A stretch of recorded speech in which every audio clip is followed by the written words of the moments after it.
press the bell icon on the YouTube app and never miss another update.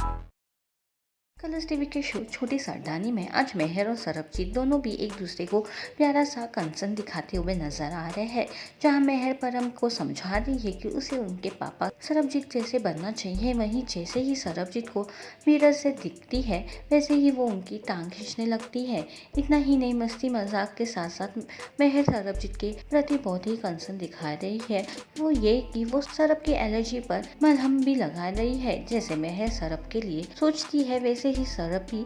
जहां हरलीन ने मेहर को कहा कि गोद भराई के बाद वो अपने मायके चले जाए और ये बात सरब को नहीं बताए कि उसने ऐसा कहा है। वहीं मेहर किसी तरह सरब को बताती है कि उन्हें गोद भराई के बाद जाना है मायके 3 महीने के लिए। वहीं सरब हो जाते हैं नाराज होते वक्त वो ये भी कह देते कि परम और उनका क्या होगा, लेकिन बोलते बोलते रुक जाते हैं। तो क्या सच में आज गुस्से में सरबजीत से उनके दिल की बात निकल गई कि उन्हें मेहर साथ में चाहिए।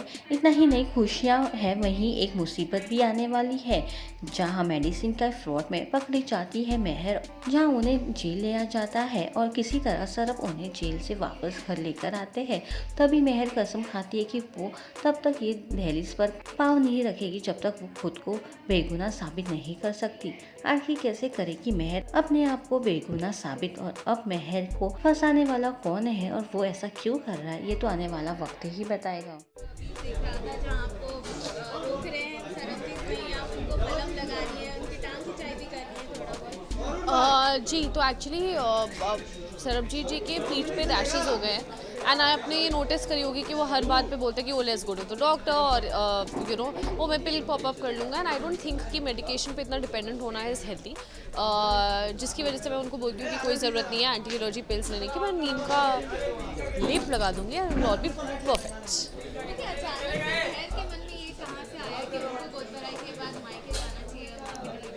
So I have of the opinion कि मुझे यहीं पर रहना चाहिए, बिकॉज आई एम श्योर आप लोग जानते हैं कि मेरे रिक्वेशन और रिलेशंस मेरी मॉम के साथ कैसे हैं। मैं कभी भी उस घर में नहीं जाना चाहती, लेकिन हाँ, हरलीन दी ने मेरे साथ ये चीज़ डिस्कस करी कि कैसे उनको लगता है कि it will B not so auspicious अगर मैं ना जाऊँ, और रिवाज़ों को रिस्पेक्ट करना बहुत ज़रूरी है क्योंकि हमारी शादी भी उन्हीं रिवाज़ों से हुई है and all of that. And कहीं ना कहीं सिमरन जी की डेथ के बाद सब डरे हुए हैं कि हर चीज़ जैसी होनी चाहिए वैसे होनी चाहिए। So she tells me that I should go and obviously वो मुझसे बड़ी है और मैं उनकी हर चीज़ को की बात को रिस्पेक्ट करूँगी। ऑफकोर्स मैं सरबजीत जी को नहीं बता सकती, वरना भाई बहन में तनाव होगा। सो या दैट। सरबजीत कहीं ना कहीं नहीं मानते, वो नहीं चाहते कि आप जाओ, तो किस तरह मेहर उनको समझाएं? मैं फ़िलहाल चुप है, कैसे मनाऊंगी ये मैं इसके बारे में सोच रही हूँ, that how do I convince him. क्योंकि जहाँ इतनी सारी खुशी होती है, मैं कुछ ना कुछ आपके ऊपर, मेहर के ऊपर मुसीबत आई जाती है। जी इस बार मतलब मेहर जेल में नहीं चली गई क्या? हाँ, मतलब मुझे समझ नहीं आ रहा कि क्यों भेज रहे हैं मुझे जेल, बट ऐसा सुना है मैंने कि शायद थोड़ा मेडिसिन का इशू हो रहा है।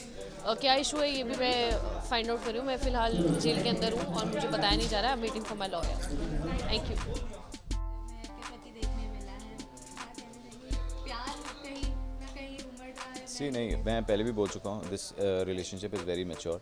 सो अगर उसमें कुछ होगा भी प्यार टाइप तो वो it will be very organic, but अभी वो चीज़ नहीं है। अभी it's just based on love and care and protection.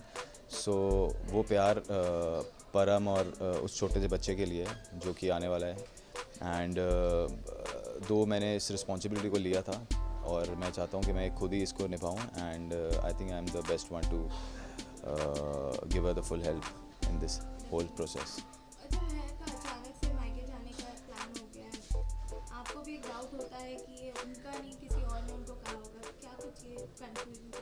ये डाउट ही है, बट उसके बाद वो क्लियर होता था because she is the one who's pasting upon this कि आई वांट टू गो। और वो कह रही हैं कि उनके घर वालों का भी प्रेशर आ रहा है क्योंकि वो मानते हैं। एंड समहाउ रिचुअल्स में भी ये है कि जो लड़की होती है वो फर्स्ट डिलीवरी उसके घर पे होती है, तो उसके मम्मी उसकी भाभी और वो सब प्रेशर कर रहे हैं कि she should come over there, उन्हें भी अच्छा लगेगा। So I think one of the reason is this, and second my reason is just a concern that I don't want little complications also जो कि आने चाहिए इस डिलीवरी में। बस वही मेरा एक रीज़न है जिसके कारण मैं चाहता नहीं हूँ कि वो यहाँ से जाएँ और इस घर में ही उनकी डिलीवरी हो। हमने हमेशा से देखा है परम की वजह से कहीं ना कहीं आप